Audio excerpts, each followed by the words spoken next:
இளைய தளபதி விஜயின் தந்தையும் பிரபல இயக்குனருமான S.A. சந்திரசேகர் அவர்கள் இந்த 73 வயதிலும் கதாநாயகனாக தற்போது நடித்து வரும் திரைப்படம் நயப்புடை. இந்த படம் குறித்து அவர் கூறும்போது, ஒரு படத்தின் கதையை கேட்டவுடன் இந்த படத்தை இவ்வாறு எடுத்தால் வெற்றி பெற்று விடலாம் என்பதை ஓரளவுக்கு யூகித்து விடுவேன். அந்த வகையில் நயப்புடை படத்தின் கதையை கேட்டவுடன் கண்டிப்பாக இந்த படம் வெற்றி பெறும் என எனக்கு தோன்றியது.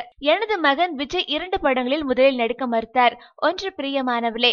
இந்த படத்தின் கதை ஹீரோயினுக்கு முக்கியத்துவம் வாய்ந்த படம். ஹீரோ பாதி நேரம் நெகட்டிவ் ரோலில் வருவார். அதே போல் விஜய் நடிக்க மறுத்த இன்னொரு படம் நினைத்தேன் வந்தாய். 2 ஹீரோயின்களுக்கும் மாறி மாறி முக்கியத்துவமான காட்சிகள் வரும் படம். ஆனால் இந்த 2 படங்களும் கண்டிப்பாக வெற்றி பெறும் என்பதை யூகித்து விஜயை இந்த படங்களில் நடிக்குமாறு நான் கூறினேன். நான் நினைத்த மாதிரியே இந்த 2 படங்களும் வெற்றி பெற்றன என்பது குறிப்பிடத்தக்கது. இவ்வாறு அவர் கூறியுள்ளார். மேலும் சினிமா செய்திகளை உடனுக்குடன் தெரிந்து கொள்ள கீழே உள்ள சப்ஸ்கிரைப் பட்டனை அழுத்தவும்.